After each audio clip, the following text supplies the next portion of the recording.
Hey, it's your buddy Peace and Harmony with you here again today. The female psychopath and the female narcissist traits, that of mimicking emotions, mimicking behaviors, and basically what we call unconvincing physical responses or unconvincing emotional responses.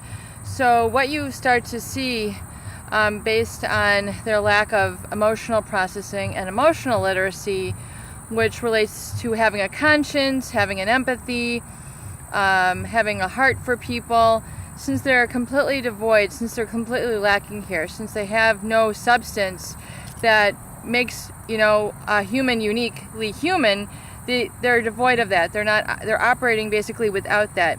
It gives them an ability to not really be held back by some of the more sophisticated emotions, such as empathy, feeling for other, getting to know others,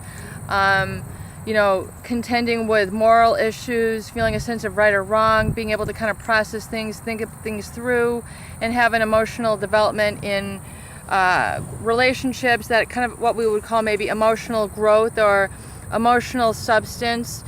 They're lacking in that sort of content and reciprocity with what we would call basic humanity. So it gives them the ability to behave in what we call cognitive dissonant manners, or having incongruent emotional responses. So, in other words, the body is lying when we think about the psychopath or the narcissist, and that you will see an incongruence between their thoughts, and their verbalization, in other words, what they say and what they do. So, and a lot of this can relate to a lot of the things that you would normally expect them to have an emotional connection to. For example, like their dog passing away. Most people would be sad, they might be teary, they would feel a sense of loss, it would be very difficult for them. They wouldn't want to have their, pet either put down or die from a kettle cough or something. So most people would feel grief-stricken and feel like they had lost a family member. Not so really with the psychopath, the female psychopath, or the male psychopath for that matter. They have really kind of no reaction. They do not feel a sense of loss. It's just kind of like, it's the same thing as like, oh, you want me to go pick up a jug of milk? Okay. It's the same emotional reaction that they would have to something like that, rather than, having a loss of a pet, and likewise, a loss of a supply or a target. They might exhibit that rage, but they really, are able to pick up and move on very quickly and just sort of get on to, their next conquest, their next target, their next victim, if you will. So they really have quite an incongruence, and so if you see that and tend to notice that and say, something's kind of wrong here, they have kind of a dissonance about them, kind of a conflict between what they say and what they do. It's not matching up.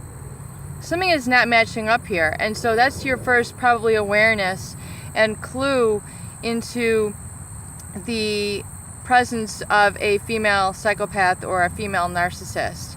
And this can be this trait of theirs can cause a lot of issues for relationships, because they're not loyal to people, they're not committed to causes, they can easily deceive people, they can easily manipulate people with absolutely no remorse, no regret, no feeling that they have done anything wrong.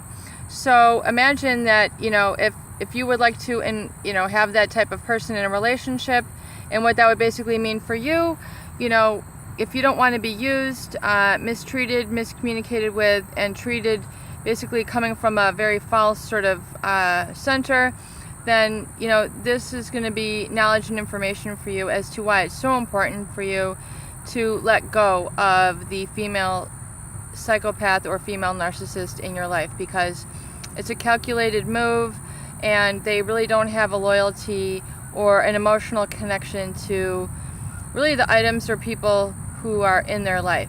Peace and harmony with you here today. I hope these videos help.